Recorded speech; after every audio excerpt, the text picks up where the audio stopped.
Ciao a tutti ragazzi e benvenuti in questo nuovo video. Siamo al secondo episodio della serie dedicata alle recensioni dei bike park. Per capire di cosa si tratta potete guardare l'intro del video che vi lascio qui sopra e in descrizione. Iniziamo subito quindi con questa nuova recensione.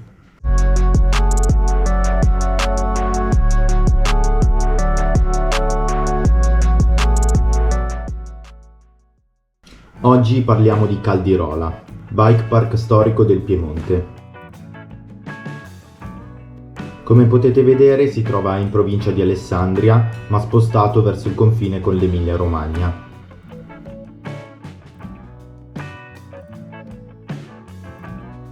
Andiamo a guardare il sito. Molto semplice, nella home ci sono solo foto senza descrizione del bike park. Quindi andiamo subito a vedere i prezzi.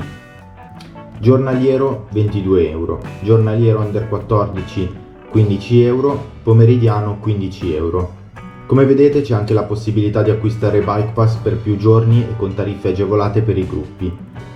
Potete acquistare i Bike Pass sia al bar La Capannina, che è l'unico bar che troverete vicino agli impianti, quindi non potete sbagliare, che direttamente alla partenza della seggiovia. Se non avete una bici vostra la potete noleggiare, così come le protezioni. I costi del noleggio: giornata intera 70 euro, mezza giornata 45 euro. Hanno bici Giant, come potete vedere nella descrizione.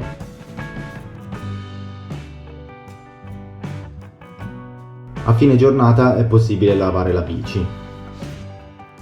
Seggiovia: un po' bruttina come struttura e a posto singolo, un po' scomoda se si va con qualche amico e magari si vogliono fare due chiacchiere mentre si risale, e non è nemmeno velocissima.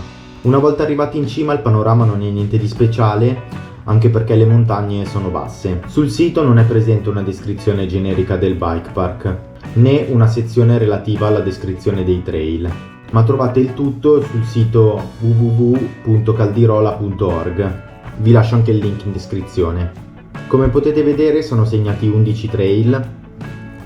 Alla fine quelli che effettivamente vale la pena fare secondo me sono 4, ovvero le 3 nere e la numero 5, la Capannina. Guardiamo insieme qualche spezzone di video mentre analizziamo il park. Secchezza!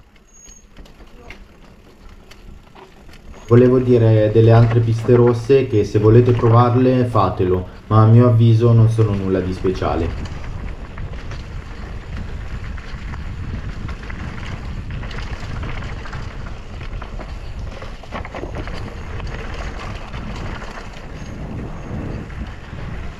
Allora, io ho fatto la numero 7 che ci sta come riscaldamento, ho fatto la 4 che è carina e la numero 5 che è quella che preferisco perché c'è un po' di tutto.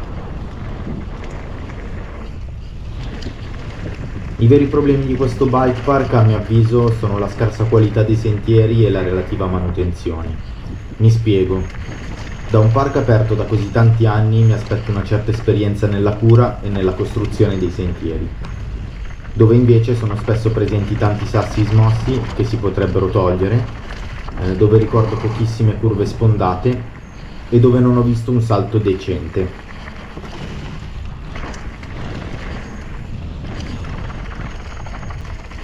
I salti ci sono, non i panettoni, quelli non esistono, ma quelli che ci sono non sono studiati per poterli fare in sicurezza.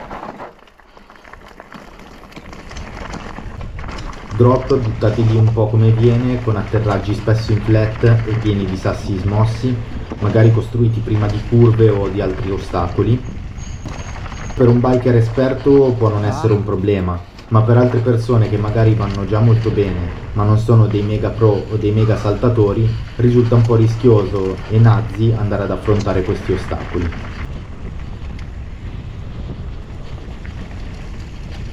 La scritta terreno top, presente come motto o come cavallo di battaglia un po' ovunque in giro per il park, è fuorviante.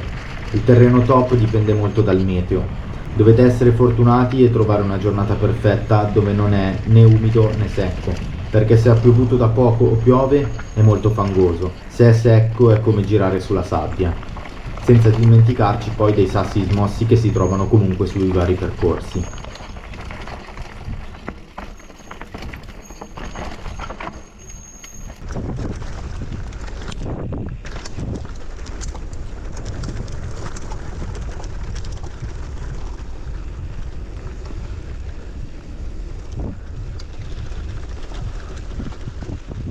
È davvero tanto angoso.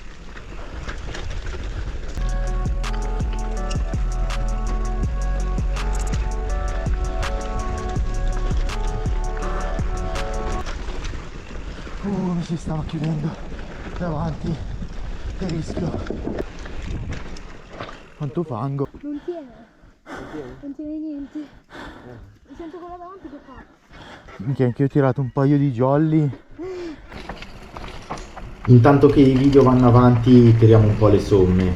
Il prezzo del bike pass e del noleggio bici mi sembra onesto. Alla fine ci sono tanti sentieri e da quello che ho potuto vedere le bici del noleggio non sono male, quindi gli do 7. Panorama contesto servizi. C'è solo un bar giù, prima della seggiovia e basta, dove però si mangia discretamente bene. C'è un rifugio arrivati in cima ma è abbandonato e il panorama non è niente di speciale. Gli do un 6,5 solo perché lo spritz che ho preso al bar era fatto bene. Trails. In base a quanto vi ho detto prima non posso andare oltre al 6, ma solo perché meteo permettendo il park apre prima degli altri e perché comunque ci sono tanti sentieri, ma sono stato bravo. Seggiovia. Non mi fa impazzire ma è accettabile, quindi gli do 6. Valutazione finale mia personale è 6. Consiglio di venirci solo in determinati periodi, ovvero inizio o fine stagione, se non avete altre alternative e gli altri park sono chiusi. Sicuramente per alcuni sarà il bike park più bello di tutti, ma io preferisco altri contesti con sentieri e paesaggi differenti. Siamo arrivati alla fine di questo video. In totale Caldirola ha totalizzato 31,5 punti su 50. Fatemi sapere se ci siete stati e che cosa ne pensate nei commenti e se avete suggerimenti per migliorare la serie. Vi lascio comunque i video completi delle giornate qui a Caldirola. Se il video vi è piaciuto vi invito a lasciare un like e ad iscrivervi al canale. Per questo video è tutto e ci vediamo al prossimo bike park. Bella!